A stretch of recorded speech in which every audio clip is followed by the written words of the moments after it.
अस्सलाम वालेकुम ख़वातीन हज़रात, मैं हूं आपका मेज़बान सुमैर। तो आज के नए प्रोग्राम में हम आपको खुशामदीद कहते हैं। दोस्तों, एक फ़नकार सारी ज़िंदगी एक बेहतरीन किरदार और एक बेहतरीन स्क्रिप्ट की तलाश में रहता है और वो सोचता रहता है कि काश मुझे कोई ऐसा किरदार मिले, कोई ऐसा ड्रामा मिले जो सुपर हिट हो और उसके साथ साथ वो भी सुपरस्टार बन जाए। लेकिन जब किस्मत खुद चल के उनके दरवाजे पर जाकर ज़ोरदार दस्तक देती है तो उनके अंदर एक अजीब सा गुरूर पैदा हो जाता है। वो अपने आप को मसरूफ समझने लगते हैं और अपने आप को पहले से ही सुपरस्टार समझने लग जाते हैं और एक बेहतरीन स्क्रिप्ट को वो रिजेक्ट कर देते हैं। एक बेहतरीन किरदार को ये कहकर रिजेक्ट कर देते हैं कि काम सा किरदार है, मैं इसमें काम करके क्या करूंगा। और फिर वही किरदार, वही स्क्रिप्ट, वही ड्रामा कोई और फनकार करके सुपरस्टार बन जाता है और फिर जिसने रिजेक्ट किया होता है उसके चेहरे पर मायूसी के असरात हर इंटरव्यू में नजर आते हैं और वो बार बार बताता है, चीख चीख कर बताता है कि मुझे ये ड्रामा ऑफर हुआ था लेकिन मैंने रिजेक्ट कर दिया, मुझे ये किरदार ऑफर हुआ था। और आज की इस वीडियो में मैं आपको कुछ ऐसे ही ड्रामों के बारे में और ऐसे ही किरदारों के बारे में बताने जा रहा हूं जिनको बड़े बड़े स्टार्स ने ये समझ कर रिजेक्ट किया था कि एक आम सी कहानी है, आम सा किरदार है, लेकिन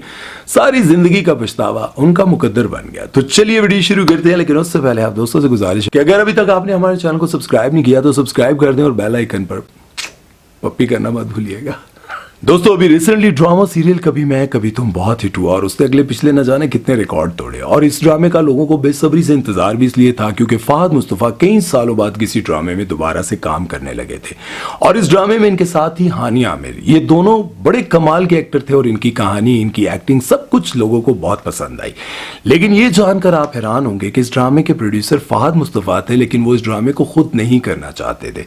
वो खुद इस ड्रामे में हीरो नहीं आना चाहते थे और उन्होंने पहली चॉइस रखी थी बिलाल अब्बास और सज्जल अली और इन दोनों को उन्होंने कास्ट किया था। लेकिन कुछ ही दिनों के बाद उनका ड्रामा कुछ अनकही सुपर हिट हो गया और उन दोनों ने इस ड्रामे में काम करने से इनकार कर दिया। उसके बाद उनकी चॉइस थी अहमद अली अकबर और उनके साथ थी हानी आमिर। लेकिन फिर देखते ही देखते ड्रामा सीरियल परिजात इतना हिट हुआ कि अहमद अली अकबर बिल्कुल गायब ही हो गए क्योंकि वो उस किरदार में इतना रच बस गए थे, उस किरदार से निकलने के लिए उनको टाइम चाहिए था और वो बिल्कुल गायब हो गए। फिर हानी आमिर जो कि इस ड्रामे की कहानी को बहुत ज्यादा पसंद कर रही थी, उन्होंने फहद मुस्तफा को कहा कि आप इस ड्रामे के प्रोड्यूसर भी हैं, आपको क्या मसला है, आप इन सबसे बड़े एक्टर भी हैं और अच्छे भी हैं, आपको क्या जरूरत पड़ी है दूसरों का इंतजार करने की और इनकी मिन्नतें करने की, आप खुद ही इस ड्रामे में काम कर ले। आखिरकार फहद मुस्तफा ने हानी आमिर की बात मानी और इस ड्रामे में किरदार ऐसा निभाया, ऐसी एक्टिंग की कि वो सुपर डुपर हिट हुआ और फहद मुस्तफा ने अच्छा पैसा भी कमाया। लेकिन कहानी यहां पर खत्म नहीं होती। आप ये जानकर भी हैरान होंगे कि इस ड्रामे में बुशरा अंसारी ने जो किरदार अदा किया था वो किरदार पहले अतीका ऑडो को ऑफर हुआ था, लेकिन अतीका ऑडो ने यह कहा कि मैं फहद मुस्तफा की मां कैसे बन सकती हूँ, मैं तो फहद मुस्तफा की मां लगती नहीं हूं, अब इतने बड़े बंदे की, यानी कि एज में इतने बड़े बंदे की मैं मां कैसे बन सकती हूँ। अब जब मुझे ये बात पता चली तो मैंने कहा यार इस पर थोड़ी रिसर्च तो करनी चाहिए, कुछ दूध का दूध और पानी का पानी तो करना ही चाहिए। तो मैंने देखा कि दानिश तैमूर के साथ अभी पिछले दिनों उन्होंने एक ड्रामा किया था जिसका नाम था कैसी तेरी खुदगर्जी और दानिश तैमूर की उम्र है 42 साल। आज से तकरीबन 15 साल पहले उन्होंने ड्रामा सीरियल हम सफर में काम किया था। फवाद खान की वो मां बनी थी और फवाद खान की उम्र है 43 साल, लेकिन फहद मुस्तफा की उम्र है 41 साल। दोस्तों, अभी रिसेंटली एक ड्रामा ऐसा गुजरा था जिसकी कहानी से ज्यादा मुझे एंड बहुत जबरदस्त लगा था। ड्रामे का नाम था तन मन नीलो नील। इस ड्रामे की कहानी को देखकर मुझे इतना मजा नहीं आया, लेकिन इस ड्रामे का एंड देखकर मुझे बहुत मजा आया। लेकिन ये जानकर आप हैरान होंगे कि इस ड्रामे के डायरेक्टर सैफी हसन बताते हैं कि ये ड्रामा पहले सहर खान से नहीं बल्कि सज्जल अली से करवाया जा रहा था और सज्जल अली ने बहुत अच्छे से सुल्ताना आपा को यह भी कहा कि क्यों नहीं मैं ये ड्रामा करूंगी और बहुत बार कहा, लेकिन फिर जैसे जैसे डेट्स करीब आ रही थी तो उन्होंने फोन उठाना ही छोड़ दिया। सुल्ताना आपा के साथ भी उन्होंने प्रैंक कर दिया, यानी कि धोखा दे दिया। लेकिन हमने सोचा कि चलें अब ये किरदार हम सहर खान से करवा लेते, लेकिन सहर खान ने इस किरदार को इतने अच्छे से किया कि हम सज्जल को भूल ही गए। आप लोगों को क्या लगता है, क्या सज्जल ज्यादा बेहतर थी या फिर सहर खान ने इस किरदार को ज्यादा अच्छा किया? दोस्तों, पाकिस्तानी ड्रामा हिस्ट्री का एक ऐसा ड्रामा जिसने अगले पिछले सारे रिकॉर्ड तो तोड़े ही तोड़े, लेकिन अंकल आंटी बच्चे बूढ़े जवान लड़कियां सब ने उस ड्रामे को बहुत ज्यादा पसंद भी किया था। ड्रामे का नाम था मेरे पास तुम और इस ड्रामे के हीरो थे हुमायूं सईद जो कि तानिश का किरदार अदा कर रहे थे। लेकिन इस ड्रामे के सुपर हिट होने के बाद वसीम बदामी के प्रोग्राम में फिरोज खान को बुलाया गया और फिरोज खान के सामने खलील रहमान की तस्वीर आई और उसी दौरान उन्होंने ये बताया कि इनका सुपर हिट ड्रामा मेरे पास तुम हो पहले मुझे ऑफर हुआ था। वसीम बदामी बड़े हैरान हुए, तो आपने वो ड्रामा किया क्यों नहीं? फिरोज खान ने वसीम बदामी को जवाब देते हुए ये कहा कि मैंने ये ड्रामा करना था, लेकिन जब मैंने खलील साहब से पैसे मांगे तो उन्होंने कहा कि मेरे से पैसे मांगोगे, तुम्हारी जुर्रत कैसे हुई? क्या मेरे पास तुम आप करने वाले थे किसी जमाने में? जी मैं करने वाला था। कौन सा वाला रोल? दानिश। और फिर क्यों नहीं किया? बिकॉज मैंने पैसे मांगे थे और मुझे लगता है कि खलील साहब को शायद वो सूट नहीं किया होगा कि कोई एक्टर उनकी स्क्रिप्ट के लिए पैसे मांग रहा है। लेकिन फिर इत्तेफाक से मुझे मौका मिला खलील रहमान कमर साहब के साथ एक पॉडकास्ट करने का, तो मैंने उनसे जब ये सवाल किया तो उन्होंने जवाब कुछ यूं दिया। अब इन दोनों में से कौन सच बोल रहा है कौन झूठ बोल रहा है ये तो आप लोग ही बता सकते हैं कमेंट सेक्शन में। लेकिन चलते हैं एक ऐसे ड्रामे के बारे में जिस पर सोशल मीडिया पर बहुत ज्यादा डिस्कस किया गया और बताया गया कि पाकिस्तान में ऐसे ड्रामे बन रहे हैं जिसमें दिखाया ये जाता है कि एक शरीफ घराने की लड़की 8-10 लड़कों को पीछे लगाकर उनसे पैसा बटोरती रहती है। ये अजीब कहानी दिखाई जा रही है और इस ड्रामे का नाम था दिलरुबा। लेकिन हानिया आमिर ने सनम का किरदार इतने बेहतरीन तरीके से निभाया कि ड्रामा सीरियल दिलरुबा सुपरहिट हो गया। और उसके बाद हीरा मानी सामने आती हैं और वो कहती हैं कि ये ड्रामा पहले मुझे ऑफर हुआ था। हानिया आमिर वाला किरदार यानी कि सनम का किरदार पहले मुझे ऑफर हुआ था, लेकिन उस वक्त मेरे सामने ड्रामा सीरियल कशफ का भी स्क्रिप्ट पड़ा हुआ था। अब जब मैंने दोनों के स्क्रिप्ट पढ़े तो मुझे यूं लगा कि कशफ का स्क्रिप्ट ज्यादा बेहतर है, स्ट्रांग है, कहानी अच्छी है, तो मैंने दिलरुबा ड्रामा बेकार समझा और उस किरदार को भी बेकार समझते हुए रिजेक्ट कर दिया। लेकिन ड्रामा सीरियल दिलरुबा जरा ज्यादा हिट हो गया। सनम के किरदार को ज्यादा तनकीद का निशाना बनाया गया क्योंकि हानिया आमिर को 8-8, 10-10 लड़कों को अपने पीछे लगाते हुए सोशल मीडिया पर लोगों ने बहुत तनकीद का निशाना बनाया और लोगों को यूं लग रहा था जैसे हानिया आमिर असल में ऐसी है। दोस्तों, पाकिस्तानी ड्रामा इंडस्ट्री ने एक ऐसा ड्रामा भी बनाया जिसमें हीरो के किरदार को इतना ज्यादा पसंद किया गया कि उसके गेटअप को लोगों ने अपनाना शुरू कर दिया। ड्रामे का नाम था खुदा और मोहब्बत सीजन 3। इस ड्रामे में हीरो का किरदार फिरोज खान अदा कर रहे थे और हीरोइन यानी कि माही का किरदार इकरा अजीज ने अदा किया। लेकिन ये जानकर आप हैरान होंगे कि इकरा अजीज वाला किरदार पहले सज्जल अली को ऑफर हुआ था, लेकिन सज्जल अली ने इनकार क्यों किया? आप सभी फिरोज खान और सज्जल अली की हिस्ट्री के बारे में जानते होंगे। एक लाइव स्ट्रीम के दौरान इमरान अब्बास ने सज्जल अली से पूछा कि माही वाला किरदार पहले तुम्हें ऑफर हुआ था, ड्रामा सीरियल खुदा और मोहब्बत में हीरोइन तुम्हें लिया जा रहा था, तुमने इनकार क्यों कर दिया? तो उन्होंने कहा कि आप जो नहीं थे, जैसा कि आप सभी जानते होंगे कि खुदा और मोहब्बत सीजन 1 में इमरान अब्बास थे, खुदा और मोहब्बत सीजन 2 में भी इमरान अब्बास थे। अब तीसरे में वो क्यों नहीं थे ये तो मैं नहीं जानता, लेकिन सज्जल अली ने क्यों नहीं किया ये आप सब जान चुके होंगे। दोस्तों, ड्रामा सीरियल हम सफर फवाद खान और मायरा खान की वजह शोहरत बना। ये ड्रामा न सिर्फ पाकिस्तान में बल्कि इंडिया में भी बहुत ज्यादा पॉपुलर हुआ और इसी ड्रामे की वजह से दोनों को इंडिया में भी काम करने का मौका मिला और इन्होंने बड़ी बड़ी फिल्में भी वहां पर की। लेकिन जब ये ड्रामा हिट हो गया उसके कुछ ही अरसे के बाद फैसल कुरैशी ने एक इंटरव्यू दिया और कहा कि ड्रामा सीरियल हम सफर पहले मुझे ऑफर हुआ था। जब मैंने इस ड्रामे का स्क्रिप्ट पढ़ा तो मुझे लगा कि वही घिसी पिटी कहानी है, लड़के का कोई किरदार ही नहीं है, लड़के में कोई वेरिएशन ही नहीं है।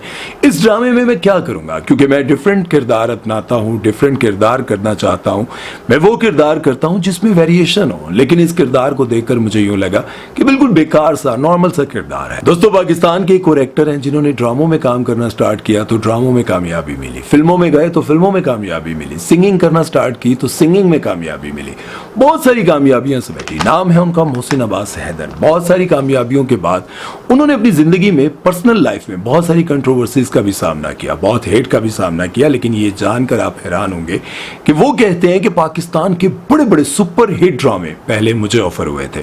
ड्रामों का नाम लेते हुए उन्होंने बताया कि परिजात में परिजात वाला किरदार मुझे ऑफर हुआ था, लेकिन मैंने वो ड्रामा नहीं किया। उसके बाद ड्रामा सीरियल खानी जो फिरोज खान की वजह शोहरत बना, फिरोज खान की कामयाबी का सफर स्टार्ट हुआ, वो किरदार खानी का किरदार भी पहले मुझे ऑफर हुआ था। उसके बाद उन्होंने कहा ड्रामा सीरियल रांझा रांझा कर दी में भोले का किरदार जो वजह शोहरत बना इमरान अब्बास के लिए, वो भी पहले मुझे ऑफर हुआ था। खानी मुझे ऑफर हुआ, भोले का किरदार था वो मुझे ऑफर हुआ, परिजाद का स्क्रिप्ट मेरे घर पे रखा है, परिजाद का कॉन्ट्रैक्ट मेरे पास रखा। मैंने इन तीनों ड्रामों के तीनों किरदारों को बेकार और आम सा समझा और रिजेक्ट कर दिया, लेकिन यही तीनों ड्रामे उन तीनों के लिए वजह शोहरत बने, उनकी कामयाबी का सफर शुरू हुआ। अहमद अली अकबर को लोग अहमद अली अकबर के नाम से नहीं बल्कि परिजात के नाम से जानने लग गए। इमरान अशरफ को इमरान अशरफ से ज्यादा भोले के किरदार में लोग देखने लग गए। जहां अब भी कहीं भी लोग उनको मिलते हैं कहते हैं एक बार भोले वाली एक्टिंग करके दिखा दें। दुनिया में कहीं भी जाते हैं लोग कहते हैं एक बार उसकी तरह बोल के दिखा दें।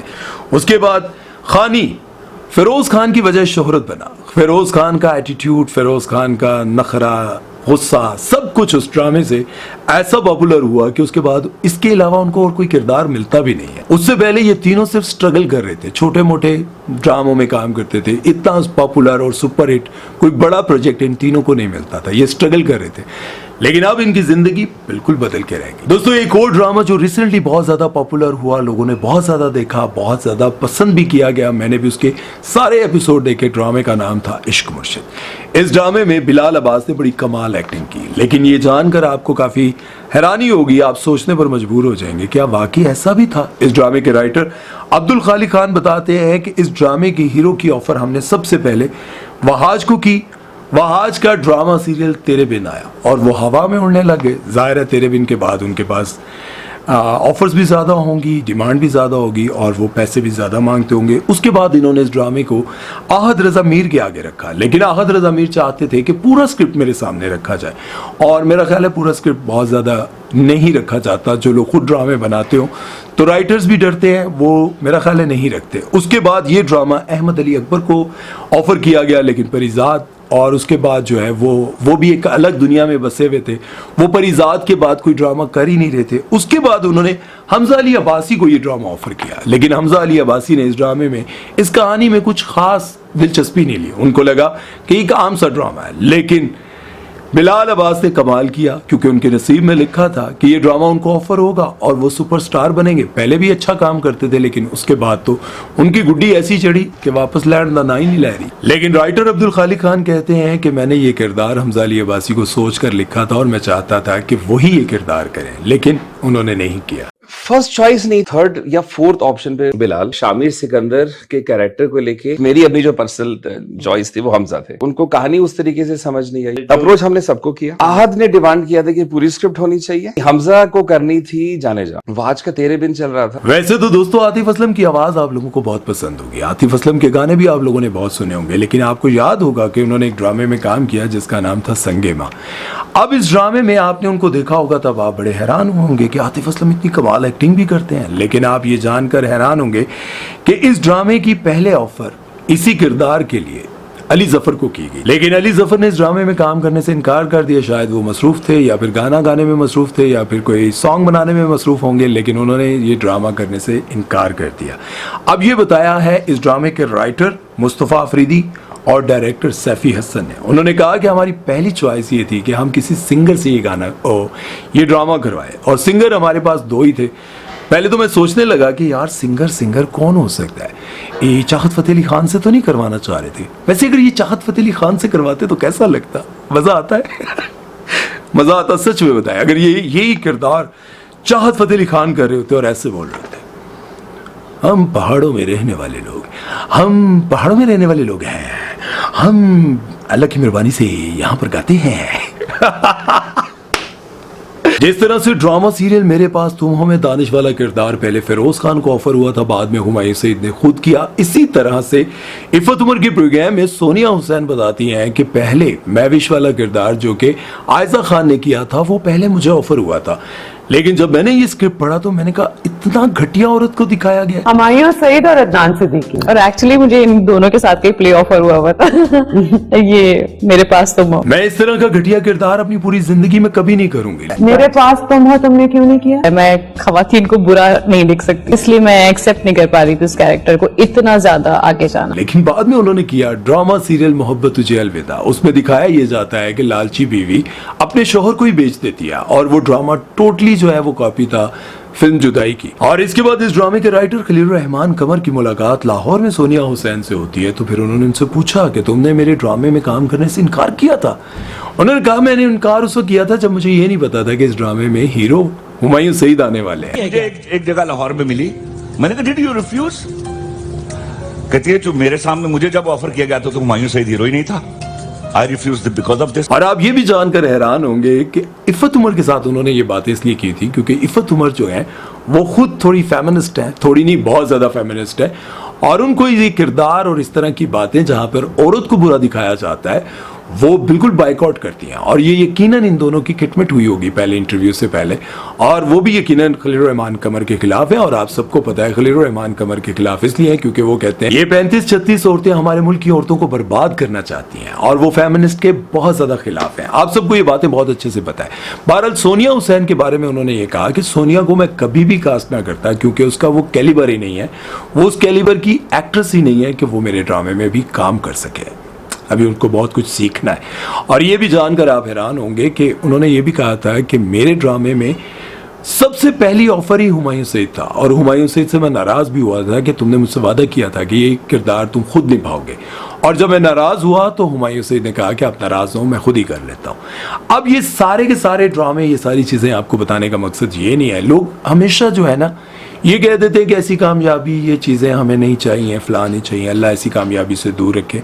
लेकिन बताने का मकसद ये नहीं है कि आप ड्रामों में काम करें। मैं हमेशा आपको ये बात कहता हूँ, कहने का मकसद ये है कि आपकी ज़िंदगी में बहुत बार आपको मौके मिलते हैं, बहुत सारे मौके आपके सामने आते हैं, किस्मत आपके दरवाजे पर खुद दस्तक देती है, लेकिन आप उस वक्त गुरूर में होते हैं, आपके पास टाइम नहीं होता। आप अगले बंदे को देखते हैं, अपनी कामयाबी की तरफ नहीं देख रहे होते। आप सोचते हैं कि मेरी तरफ लेकर कौन आया, मुझे कौन क्या कह रहा है। आप ये देखा करें कि आपके पास आया क्या है और आपकी मंजिल के लिए वो सीढ़ी के तौर पर इस्तेमाल हो सकता है। मतलब सीढ़ी के तौर पर ये नहीं कि आप सीढ़ी इस्तेमाल करें उसे भूल जाएं, क्योंकि वापस भी उसी रास्ते से आना पड़ता है, और अगर वो सीढ़ी वापस ना हो तो मुंह के बल गिरना भी पड़ता है। आपको याद रखना चाहिए कि आपने अपनी मंजिल की तरफ देखना होता है। कभी भी बहुत सारी चीज़ों को आप इस तरह इग्नोर ना करें। इसके साथ ही आप लोगों से इजाज़त चाहते हैं क्योंकि लाइट चली गई है, मजीद बातें करना बहुत मुश्किल है, गला भी थक चुका है। और अगर आपको ये प्रोग्राम अच्छा लगा तो इसे लाइक, शेयर और चैनल को सब्सक्राइब करना मत भूलिएगा। सुमैर चौधरी को दीजिए इजाज़त। अल्लाह हाफिज़।